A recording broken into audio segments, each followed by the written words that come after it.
Hey Photoshop fans, I'm Justin Z, and here's another important video about the tools and techniques of masking.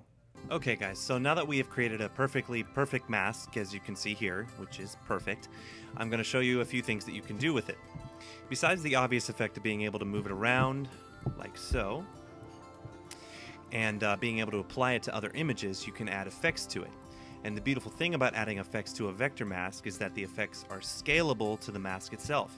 So no matter what you do to the mask, the effect will follow suit. What I'm going to do is I'm going to press A, so I can make sure that the vector mask is selected, then press Enter to make it invisible. Press Enter again to make it visible again if for whatever reason you need to access it. And there's a few things I can do. You can go up to Filter at the top of Photoshop and you can go through all these different effects. They all do different things. They can be applied to this vector mask and they can be applied to other images. But right now I'm going to show you a dialog box that has a bunch of essential key effects, and they can be applied to, once again, any image, any layer, but it's really cool. It's this little panel down here. It's got that little FX button and it says add a layer style. So I'm going to press that and I'm going to press blending options. Now all those other options that you saw below the blending options button will bring up the same dialog box, but instead of being able to choose all these options, it will automatically set up an option for you. And that's fine because you can just take it off and do whatever you want. But I figured I'd just start from the top and show you what you can do. So with options like drop shadow, you get, well, obviously a drop shadow. It gives you a shadow over the layer itself and does it behind it. So you get a whole bunch of different options to change this. You can change the opacity. You can make it more apparent or less apparent to make it more realistic. You can change the angle that it's coming from.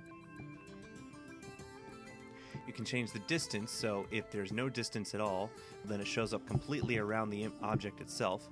You can change the spread, and you can change the size. You can also change the contour, which creates different effects for the shadow.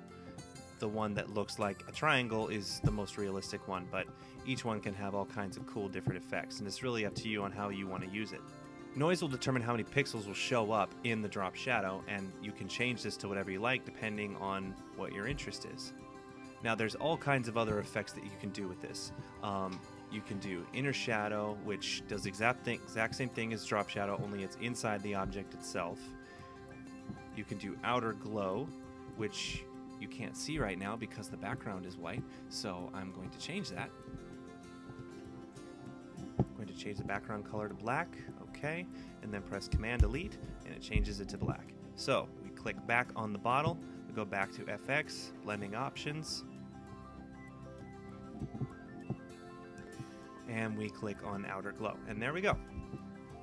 Now make sure outer glow is highlighted, that way you can make changes to the effect itself. You can change the opacity, you can change the noise to make it more gradient or not. You can change the color, which I usually recommend because yellow looks a little ugly on this, but white will look just fine. Spread and size. And that's pretty cool. You can do all kinds of cool things with it.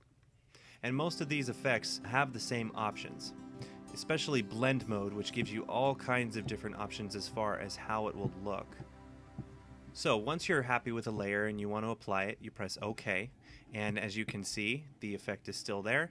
And on your layers panel, you get a few different options. You get these little eyeballs that have words next to them. It says effects and drop shadow. Click the eye and you can get rid of the effect. Now you also click the eye next to effects and it gets rid of everything, which is important if the object or image has more than one effect. You can look at the image without any effect at all. Now let's say you had too many effects and you wanted to hide them. There's this little arrow right here that you press. It makes them go away, and if you still want to see it, it brings it right back. Pretty cool. Now there's a couple of quick ways that you can access effects. The first is really simple. You double click on the image. Don't double click on the mask, that won't do anything. Double click on the image and you get all these different options the same as before. And also there is a third option to access all these different effects. You go up to layer, then you go up to layer style, and all your options are right there. Now let's just say for effect that you wanted to apply this effect to another layer. I'm going to demonstrate this by duplicating this layer. We're going to go up to layer, duplicate layer, bottle copy is fine. We have the second layer there. I'm just going to move it over. And as you can see, duplicating the layer obviously brings the effects back, and that's not exactly what I wanted to do. So I'm going to show you another trick, one that I was going to handle at the end of this tutorial, but we'll do it now. We want to get rid of the effects. So what I'm going to do is click and drag. See how you get that little symbol that says effects down to the trash.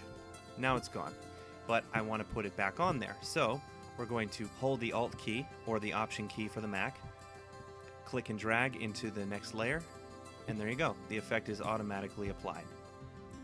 So those are the basics of the layer style effects, and what you should do is you should experiment with all of these different types of effects and see what they can do for you.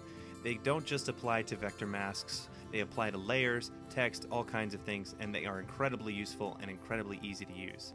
Check it out. Thank you for watching. Please send any requests or questions about Photoshop to requests@mahalo.com, and please be sure to rate, comment, and subscribe below.